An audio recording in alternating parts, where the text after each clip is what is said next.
So in this video, we want to learn how to transfer money to a bank account from within Revolut. So if you open up the app, you are here on the home screen, and what you want to do is click on payments at the bottom, directly in the middle, and it will bring you to this page. And here you want to click on the plus icon in the upper right corner, and it will bring you to this page. And now you have all the options to make a payment. So you can either send money via the RevTag to a different Revolut user. You can also send money to a bank account, and you can also send money to someone's card or your friends. But I think most of you want to just transfer money to a different bank account. Therefore, just click on bank. And here you can select if you want to transfer the money to an individual or to a business. And for now, I will stick to individual, and then I can select the country where I want to send the money to. For example, in my case, it's Germany, and you can select the currency. So for example, when you send money to Germany, it's probably euro. And then I can type in the IBAN number,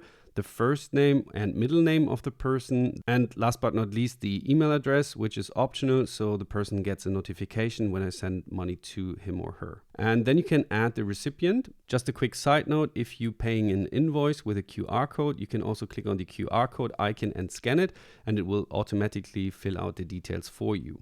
And on the next screen, you can simply type in how much money you want to send, for example, 10 euros. And then you can just click continue, and it will bring you to this review screen. And here you can review your transaction. And when you're happy with it, you can click send and transfer the money to your bank account. I hope this video helps. If you have any questions, feel free to leave a comment down below. And down there, you will also find my partner link to Revolut. So if you haven't signed up to Revolut, please consider using my link. And I will see you in the next video. Thank you and goodbye.